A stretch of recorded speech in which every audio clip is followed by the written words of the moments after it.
Hi, Patrick. Can you explain to us the difference between Sekhem and Sechim? A lot of people ask us the question if it's two different names for the same energy. Let's talk a little bit about this today. Thank you. Okay. Thank you for asking. Yes, this is a big question. A lot of people have always asked. So this will be the first time that I sit down and really explain it very well in the video. So back in 1980 is when I had my first experience in the Great Pyramid. And then it was 1984, so it's 4 years later, I started to teach this energy healing. I did not have a name for it at the time. Reiki was just starting to be well known. Actually, there was just a few masters at the time. Um, and so I was teaching this energy, and what happened was is that I didn't have a name. So I was doing my meditation, and one day this name came. It was called Sekhem. And it's something that I heard, so it didn't have a spelling. And since then, I just started calling it Sekhem. Now, I taught different people, and different people didn't know how to spell it, and I didn't know how to spell it at the time, and most everything I did was verbal. So we originally had the spelling Seichim. And that was then marketed by Phoenix Summerfield at the time. And this was around 1988, 89 at the time. And Phoenix, she really never studied with me directly. She studied with a guy named Tiom Seaman. And Tiom did a lot of research, and he told Indian guru one time about the Sekhem and the energy, and he wanted to know if this guru knew anything about it. And so this guru says, well, he says there was something going on in India with energy, and it was called the Sechim.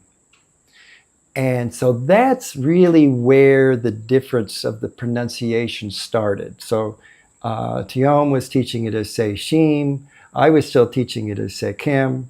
So most of the people that have a, you might say, a lineage that goes through Tiom, they call it Sechim.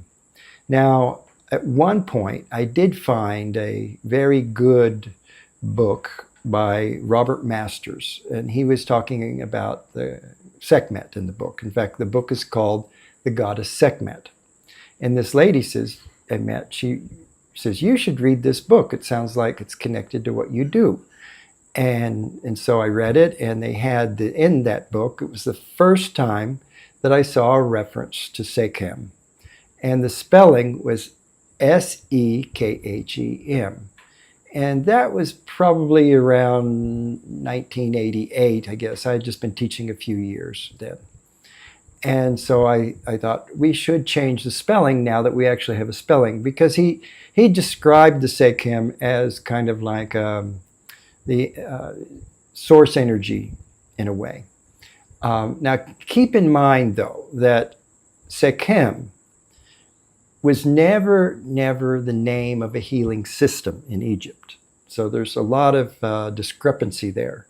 Sekhem was just the name. They called it Powers of Powers. Sekhem was also used to donate somebody if they were of a royal status. It'd be like Your Highness. They would say the name Sekhem with the pharaoh. And also there was a place called Sekhem, which was a little bit like Mount Olympus, the place where the gods lived, or the place where the gods came from. So there are all these different references about Sekhem. Also, if you study the Egyptology, Osiris was considered to be the great Sekhem. Now, recently what's happened is that people would say, well, because Sekhmet's name is connected with Sekhem, that it's connected, she has a strong connection to it. But the reality is that Sekhem has the male neuter gender. Sekhmet is the feminine gender. Now, if you're talking about energy, a lot of times people divide the energy masculine and feminine. And so that's the reason why they had masculine gods and feminine gods. But also within the masculine is the neuter. And this was my feeling is that the neuter aspect, the non-duality, the non-masculine and feminine, this is really where we want to focus. Okay? So the difference in the beginning was just pretty much the way that it was pronounced. Different people had different ways to pronounce it. Also the spellings, we have the spelling S-E-I-C-H-E-M, we have the spelling S-E-I-C-H-E-M, and we have S-E-K-H-E-M. Now, at one time, I decided I want to try to bring everybody together and stop all this division. So I came up with the idea to spell it S-K-H-E-M. And that way it would incorporate all of the different forms, and we could all kind of harmoniously work together. But that really didn't work. What people would do is they would say, okay, now Patrick's teaching S-K-H-M, this person's teaching Sechim, this person's teaching this and that, and it created a lot of divisions. The other thing people would do is they would associate a particular god and goddess to it. So the original, one of the original divisions was, okay, I'm teaching Sekhmet Sekhem. Another person would say, oh, I'm teaching Isis Sekhem. Another one would say, no, I'm teaching Kuan Yin Sekhem. It was like all of these different gods and goddesses associated with the energy. Now, the reality is that the energy has no form. It has no duality associated to it. So as soon as you begin to identify it as masculine or feminine or have a color, you're actually bringing it down, the vibration down when you do that. And this is very important for people to realize.